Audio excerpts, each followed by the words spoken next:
With 150k fast approaching, I wasn't going to miss another opportunity to make a Rubik's Cube play button. I had a few different designs in my head and I really wanted to build one. So let's get started. For this build I was going to be using a 3x3 Siamese cube which would fuse two 3x3s along one of their edges.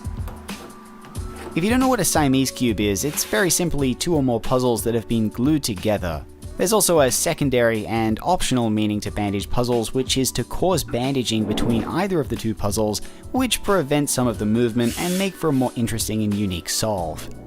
This is why some of the first bandage puzzles that I ever made were bandage versions of Siamese puzzles. I had a really cool idea of how I was going to incorporate the play button shape into the Siamese puzzle, and I was also going to use some extensions to cause further bandaging. Now don't worry, this kind of explanation is a little above even me, but I'm sure this will become apparent as I continue with this build. I started as I usually do by tightening up all of the screws on both of the cubes before I took them over to my bandsaw. I was going to start by cutting off just one of the edges on each of them so that I could fuse the two puzzles together. I tilted the table to 45 degrees and then I proceeded to cut off one of the edges on each of the cubes. Now in fusing these edges together, I was going to have to glue all of the pieces together so that the edges wouldn't come apart as I was disassembling each of the cubes, so I dabbed a little bit of super glue in between each of the pieces, and then I disassembled both of the puzzles and I pulled those big edges out.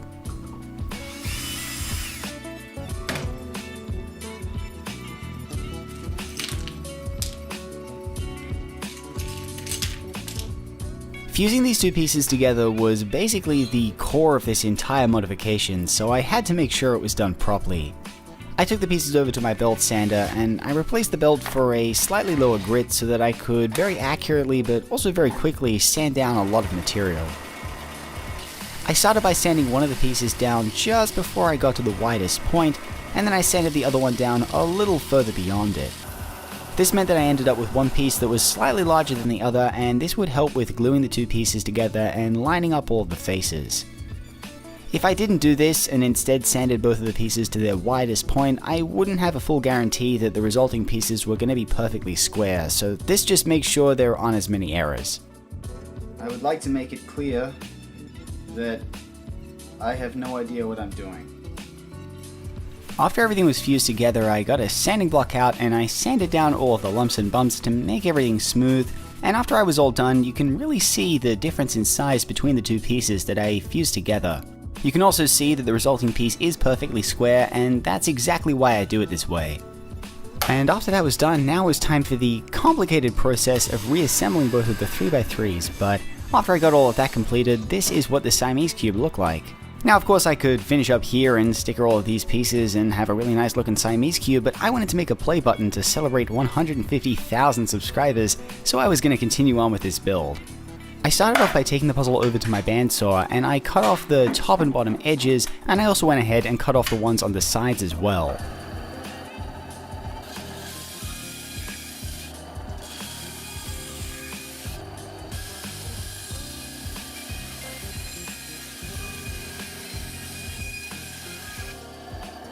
Alright, so now that I've cut everything down, all I have to focus on is filling all these pieces, doing all of the extensions, and turning this into a solid block that I can then worry about the shape with.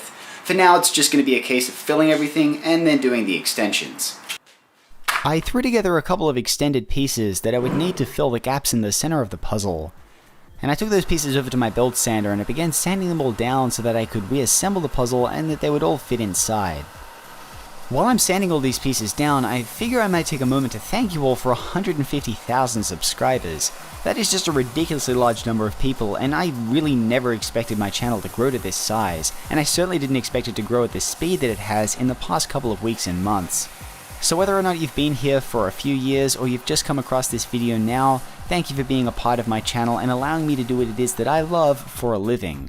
I'm really happy to be part of not only the cubing community but also the maker community, and I can share what it is that I do and learn a lot of things from you guys as well. When I first started YouTube, all I really wanted to do was just make videos and share everything that I knew about making puzzles, whatever little that it was, with the community in the hopes that I might learn a few things as well. And well, a few years later, I guess now there's a whole community built around it, and I'm just happy to be a part of it.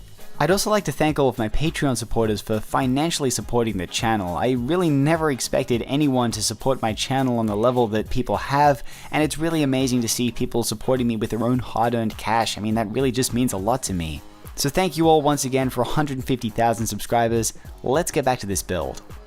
After I reassembled the puzzle, this is what it looked like, and as you can see here, it's just a big solid block of epoxy sculpt and puzzle pieces, and now it's time to take it over to the belt sander and sand it down into the classic play button shape.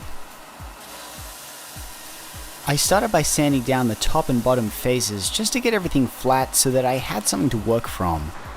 Yeah, I'm not happy with how my hair's turned out either.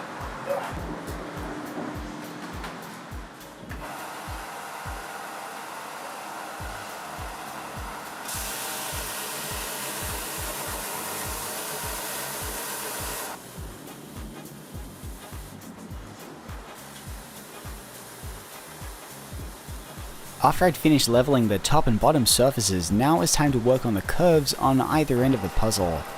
I stood it up on its side, resting up against the edge of the belt sander, and I just started rocking it back and forth, slowly sanding it into a curved shape. This is very similar to how I actually shaped the 50,000 subscriber play button that I made about a year ago. After all the shaping was done, I used a sanding block to round over all of the edges on the outside of the puzzle just to give it more of a presentable look. Now that the exterior shape was done, it was time to disassemble the puzzle and then pull apart all of the pieces that were stuck together. Some of them were kind of stuck and I ended up having to use a screwdriver to get some of them apart.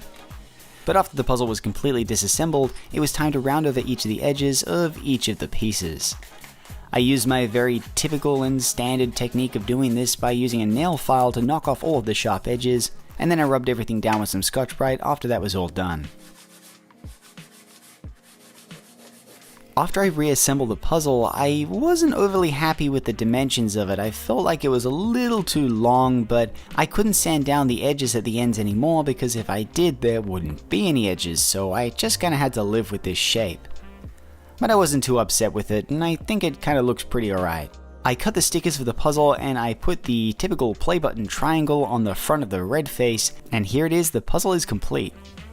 Now that I have the stickers on this puzzle, I retract what I said before about it being a little long. I actually think this puzzle looks perfect and I'm really happy with how it turned out. Although as usual, my main critique are the stickers that I've cut, which I think I've done an especially terrible job on this puzzle. I also think that I cut down just a little too far and I did leave that black line there that I couldn't really get some stickers on without them falling off. But apart from that, I'm really happy with how this puzzle looks, and I'm also incredibly happy with how this puzzle turns. As you can see, this puzzle shapeshifts like crazy because it's two puzzles fused together and they're both shapeshifting puzzles, so you end up with this crazy jagged mess once everything gets scrambled up, which I'm really impressed with. But anyways, I hope you guys like this video and I hope you guys like this puzzle as well. And I'm sorry that this video took so long to come out. I actually had this video planned to come out a week ago, but I wasn't going to release it until after I hit 150,000 subscribers, and I totally underestimated how long it would take to do that, so I ended up waiting a little while before I released this video. But anyways, thank you all for 150,000 subscribers, and thank you all for watching, and I'll see you next time.